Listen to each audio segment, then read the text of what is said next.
दुखद ये है कि अखिलेश यादव को चिंता मैनपुरी का, कन्नौज का तो रहता है।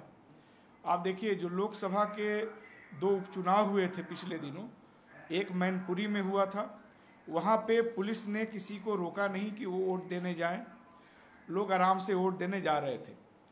उसी दिन रामपुर में भी उपचुनाव हो रहा था, आजम खान जी की वजह से वो सीट वैकेंट हुई थी। वहाँ के मुसलमानों को चुनाव में मतदान से रोका गया, पुलिस लगाई गई थी। उस समय अखिलेश जी का ये बयान था कि मैनपुरी का डीएम हमारा फ़ोन नहीं उठा रहा है, वहाँ अराजकता की जा रही है, जबकि उनको फ़ोन तो रामपुर के डीएम को करना चाहिए था, जहाँ मुसलमानों को वोट देने से रोका गया है। तो इस समय ऐसा लगता है कि अखिलेश यादव ये मान चुके हैं कि अब मेरे लिए मैनपुरी, कन्नौज, यही 2-4 ज़िले बचे हैं जहां हमारा वजूद है, इसलिए उसकी चिंता करनी चाहिए। एक तरह से उनका ये जो स्टेटमेंट है समाजवादी पार्टी के सिकुड़ते जाने का भी प्रमाण है, और ऐसा लग रहा है कि हो सकता है उनकी स्थिति भी आरएलडी जैसे 2-3 जिलों वाली पार्टी की हो जाए।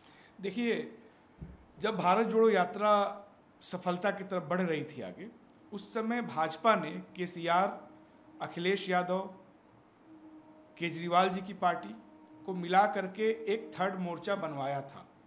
मैं बनवाया था शब्द का इस्तेमाल कर रहा हूं, और उसकी एक रैली भी तेलंगाना में करवाई गई थी।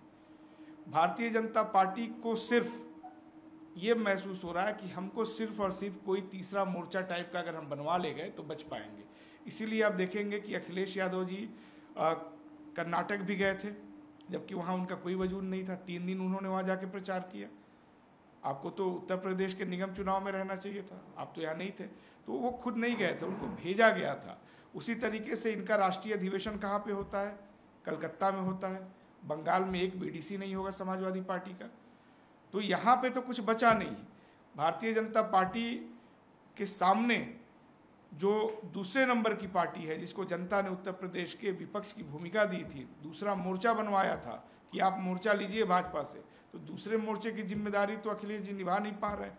अब तीसरा मोर्चा बनाने के लिए इधर उधर घूम रहे हैं, ये तो हास्यास्पद है। और मुसलमान समझ रहा है, खासतौर से जो कमज़ोर तबके के लोग हैं वो समझ रहे हैं कि ये भाजपा को लाभ पहुंचाने की जो पुरानी रणनीति रही है मुलायम सिंह के ज़माने से, उसी पे अखिलेश जी चल रहे हैं, लेकिन इससे कुछ होने नहीं जा रहा है।